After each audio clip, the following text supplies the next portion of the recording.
ምክክርን በማስቀደም ምክንያታዊነትን በማላበስ ልዩነቶችን ከጠመንጃ አፈሙዝ ይልቅ በመቀራረብ በመፍታት ሀገርን ማሻገር ላይ ትኩረት አድርጎ እየሰራ ይገኛል። የኢትዮጵያ ሀገራዊ የምክክር ኮሚሽኑ የፌዴራል ተቋማትና ማህበራት የአጀንዳ ማሰባሰብ የምክክር ምዕራፍን በአዲስ አበባ እያደረገ 3ኛ ቀኑን ይዟል። የምክክር ሂደቱ ችግሮችን በሀሳብ ለመፍታት የሚበጅ ሀገርንም የሚያሻግር ለቀጣይ ትውልድም በመነጋገር ልዩነትን መፍታት እንደሚቻል አስተማሪ እንደሚሆን በርካቶች ያነሳሉ። ከኢሄሜን ጋር ቆይታን ያደረጉት የአዲስ አበባ ከተማ ከንቲባ ወይዘሮ አዳነች አቤቤ ያለፉት ቀናት የኮሚሽኑ የምክክር ሂደት ጥብቅ ስነ ምግባርን የተላበሰ በርካታ ሀሳቦችም የተንሸራሸሩበትና ለበርካታ ችግሮች መፍትሄን የሚያመጡ ሀሳቦችም የተነሱበት ስለመሆኑ ተናግረዋል። ሀገራዊ የምክክር ኮሚሽኑ የሚነሱ ሀሳቦችን በማቀራረብ ህመምን በመፈወስ ሰላምን ለማስፈንና አብሮነትን ለማጽናት የሚጫወተው ሚና የጎላ ነው ብለዋል። እየታየ ያለው ዲሲፕሊን እየታየ ያለው መደማመጥ ለሌላው ህመም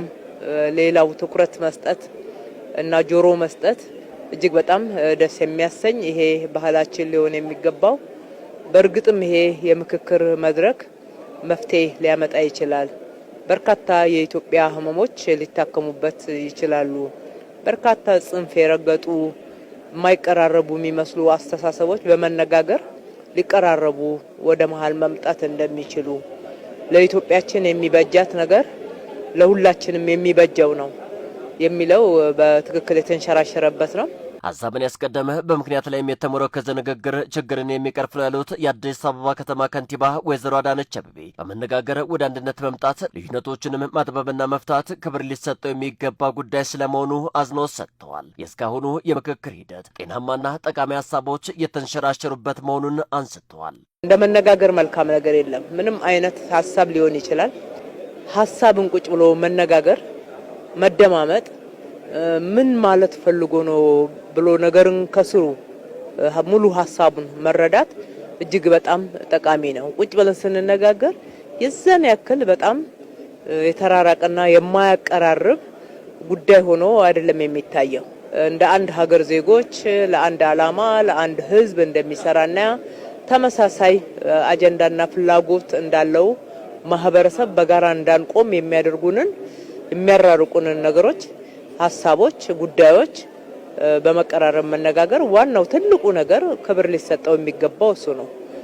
ከዛ ውጪ የተለያዩ ሀሳቦች አጠቃላይ ህዝቡ መላው ማህበረሰብ ተወክሎ በሚወያይበት በሚወስነው ውሳኔ ተገዢ የምንሆን ነው የሚሆነው። ሀገራዊ ምክክር ለኢትዮጵያ በርካታ ተስፋዎችን የሚሰንቅ ነው ያሉት ከንቲባ አዳነች አቤቤ ከአራቱም ማዕዘናት የተሰባሰቡ ኢትዮጵያውያን ስለ ሀገራቸው ጉዳይ እንዲመክሩ ዕድልን የፈጠረ ነው ብለዋል። በዚህ ምክክር ላይም የሀሳብ መቀራረብ የተስተዋለበት የሌሎች ሀሳብን ለመቀበልም ጤናማ ሀሳቤ የሚገነባበት ነው ያሉት ከንቲባ አዳነች አቤቤ ይህ ደግሞ ለቀጣዩ ትውልድም ሆነ ለሀገር ትልቅ ተስፋን የሚያጭር ነው ብለዋል። ሀሳቤ ዋጋ አለው ብሎ ክብር ሰጥቶ መጥቶ ቁጭ ብሎ መወያየት ከቻለ አንዱ ይሄ ነው ተስፋ የሚሰጠው። ሁለተኛ የማይጥመውም ቢሆን ሀሳብ ከሌላ ሰው ሲነሳ ከሌላ አካል ሲነሳ ማዳመጥ መቻሉ ለመረዳት ጥረት ማድረጉ ይሄ ጤናማ ነው። በጣም ሀሳቦችን ለማቀራረብ በሚደረገው ጥረት ውስጥ የተወሰነ የራስን ሀሳብ ብቻ ሳይሆን የሌላውም ሀሳብ መካተት አለበት የሚለው ጤናማ የሆነ ሀሳቦችን አይተናል።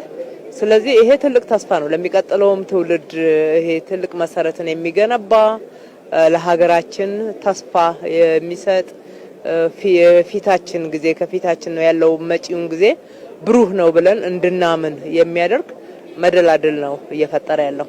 ኢትዮጵያውያን መነጋገርን ማስቀደም የሀገር ኃላፊነትን መሸከም ትብብርና ፍቅርን ማላቅ ይጠበቅባቸዋል ሲሉም መልእክታቸውን አስተላልፈዋል።